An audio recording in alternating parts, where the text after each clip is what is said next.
원자력 기사 기출풀이 2021년 1회 원자력 기초 11번에서 20번입니다. 풀이 영상의 지속적인 업로드를 위해서 구독 꼭 부탁드립니다. 문제 풀이가 잘못된 경우 고정 댓글로 안내하겠습니다. 댓글을 통해 추가적인 문제 풀이 해설은 하지 않습니다. 대신 영상을 시청하시는 분들이 댓글을 통해 의견을 나누는 것을 추천합니다. 고정 댓글에 기출문제 파일 다운로드 링크가 있으니까 프린트해서 보세요. 11번 핵 분열이 없는 매질 내에 등방 중성자 점선원이 존재할 때 확산 방정식을 통해 계산된 중성자 속에 대한 다음 설명 중 맞는 것은? 중성자 속은 선원에서 가까울수록 확산계수, 흡수계수가 작을수록 큽니다.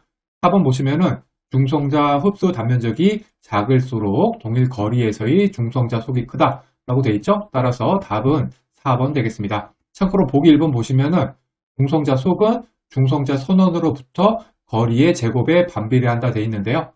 이거 같은 경우에는 문제에서 등방 중성자 점선원이라고 했기 때문에 확산 면적은 9의 형태를 띠게 되겠죠. 따라서 거리의 제곱에 비례하게 됩니다. 12번 농축도가 5인 UO2의 거시적 흡수 단면적은? 여기 보면 UO2의 밀도랑 각 흡수 단면적 나와 있네요.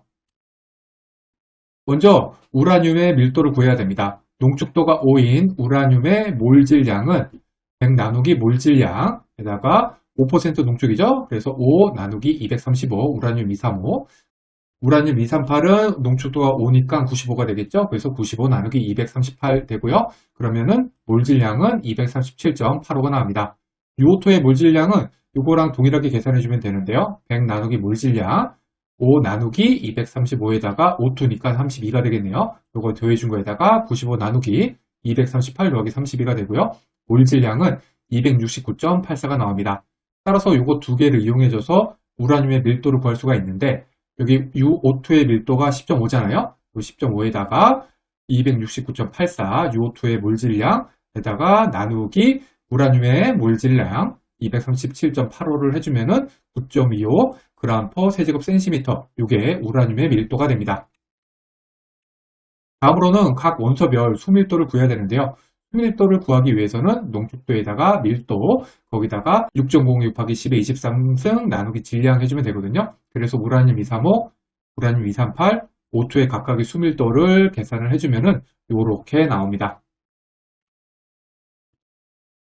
세 번째는 거시적 단면적을 구하면 됩니다. 거시적 단면적은 수밀도 곱하기 미시적 흡수 단면적 곱해주면 되는데요. 그러면은 우라늄 235의 거시적 단면적은 앞에서 구한 수밀도에다가 여기 보면 650 반 돼 있죠? 요거 단위 환산해줘서 곱해주면은 0.771 cm의 마이너스 1승이 되고요.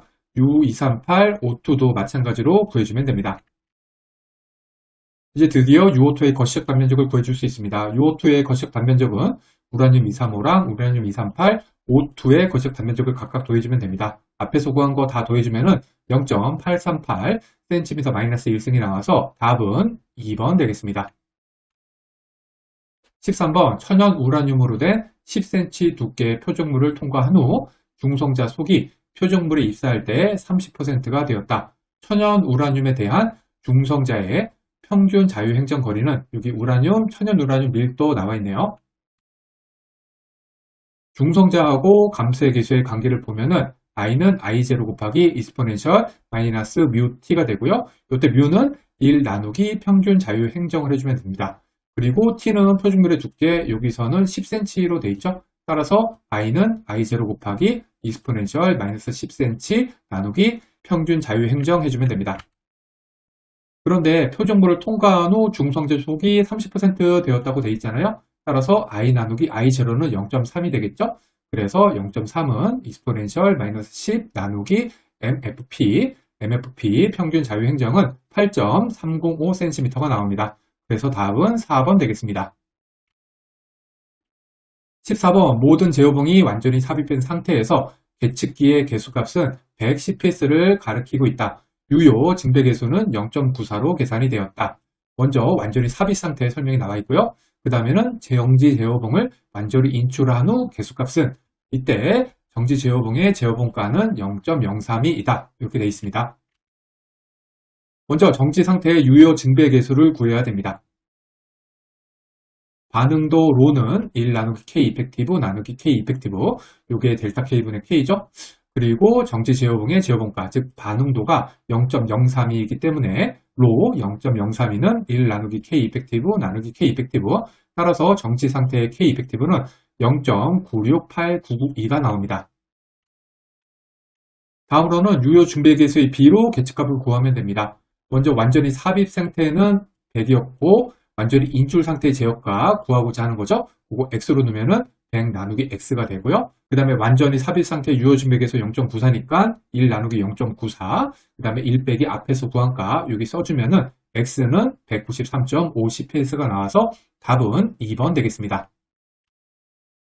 15번 정상 운전 중 원자로의 해결력 온도가 50도씨 감소할 때 50초 주기로 원자로의 출력이 증가하는 경우 투입된 반응도는 람다랑 LP랑 베타 주어져 있네요. 반응도로 원자로 주기 구하는 공식은 암기사항이죠. 주기와 반응도의 관계식은 T는 람다 로 분의 베타 마이너스 로, 그리고 이렇게 식이 변환이 되고요. 다시 이렇게 변환이 돼서 베타 0.007 있죠?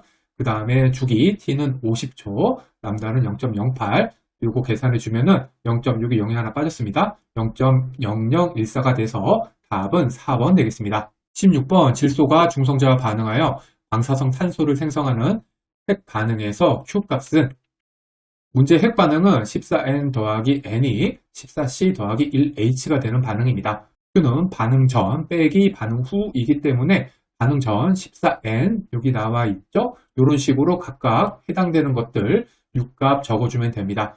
이거 빼기 요거는 0.000672U가 나오고 여기 보면 1U는 931.5매부 돼 있죠? 이거 환산해주면 0.626 매부가 나옵니다. 이때 반응 시 양성자 P는 수소의 원자핵 1H로 해야 되는 것에 주의하시기 바랍니다. 답은 3번 되겠습니다. 17번 다음 중 증배계소를 구성하는 인자에 대한 설명으로 옳지 않은 것은, 증배계소를 구성하는 인자 중에 재생계소를 보면은 생성된 중성자 수 나누기 흡수된 중성자 수가 됩니다. 즉 해결료 고유 특성에 해당이 됩니다. 해결료 연소에 따라서 노심 초기랑 노심 말의 재생계수 값이 달라지겠죠? 따라서 보기 1번 재생계수는 노심 초기와 노심 말계 값이 다르다. 요거는 옳습니다. 보기 4를 보면은 연료에 대한 감속제의 B가 증가하면 재생계수는 증가한다 돼 있지만 보시다시피 감속제와는 무관하죠? 따라서 답은 4번 되겠습니다. 18번 원자로에서 생성되는 동물질에 대한 설명으로 옳지 않은 것은, 동물질은 가역성 동물질하고 운전에 따라 생성이 되는 동물질이 있는데요. 이 문제는 그 중에서 운전에 따라 생성이 되는 동물질인 제논하고 세마리움에 대한 문제입니다. 먼저 제논 135부터 보시죠. 핵분열 시 생성된 아이오다인 135의 방사분계로 제논 135가 생성이 되는데요. 소멸은 중성자 포획해서 소멸이 됩니다. 이거는 핵분열 시 발생되는 중소재를 포획해서 소멸되는 거고요. 아니면은 방사 붕괴돼서 소멸되기도 합니다. 운전 정지가 되면은 중성자 포획으로 소멸은 안 되죠. 하지만 기존에 생성된 아이오다인 135의 방사 붕괴로 생성은 지속이 됩니다. 이 생성량이 방사 붕괴 소물량보다 크기 때문에 초기에는 제논 135가 증가합니다. 그러다가 방사 붕괴 소멸이 계속 지속이 되고 아이오다인 135의 양은 줄어듦에 따라서 제논 145는 줄어들게 됩니다. 이번엔 사바리움 149입니다. 요거는 핵분열 시 생성된 프로메티움 149의 방사 붕괴로 생성이 되고 핵분열 시 발생되는 중성자를 포획해서 소멸하는 중성자 포획 소멸이 되기도 하는데, 이게 사마륨 149는 안정핵종이기 때문에 제논 135와는 달리 방사 붕괴는 되지가 않습니다. 운전 정지를 하게 되면은 중성자 포획 소멸은 안 되죠. 그런데 기존에 생성된 프로메티움 149의 방사 붕괴로 생성은 지속이 되기 때문에 초기에는 사마륨 149가 증가하게 됩니다. 이후 프로메티움 149의 양은 줄어들고 방사 붕괴는 이게 안 된다고 돼 있잖아요. 따라서 사마륨 149는 일정하게 됩니다. 보기 3을 보면 원자로 정지 후 제논으로 인해서 원자로의 작동 불능 시간이 존재한다 돼 있죠. 원자로 정지 후 재기동까지 생성된 제논 135로 인한 가동 능력 상실 시간을 원자로 재기동 불능 시간, 리액터 데드 타임이라고 하기 때문에 3번은 옳습니다. 4번 원자로 정지 후 사마륨 농도는 일정 시간 동안 증가하다가 일정하게 유지가 된다. 앞에서 설명했듯이 사마륨 149는 프로메테움 149 방사 붕괴로 초기에는 증가하다가 프로메테움 149 양이 줄어들면서 일정하게 되죠. 따라서 4번도 옳습니다.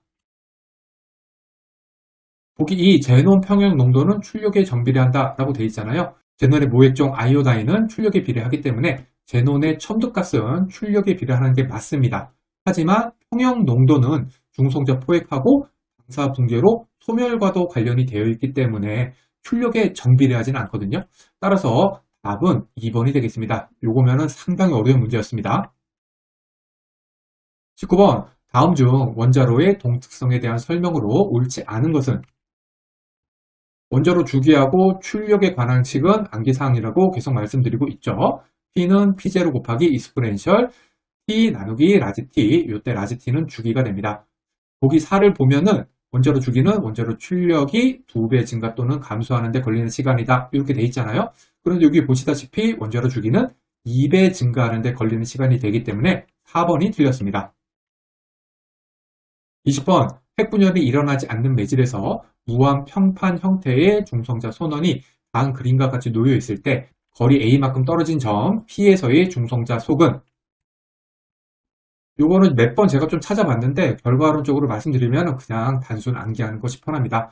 답은 3번 되겠습니다.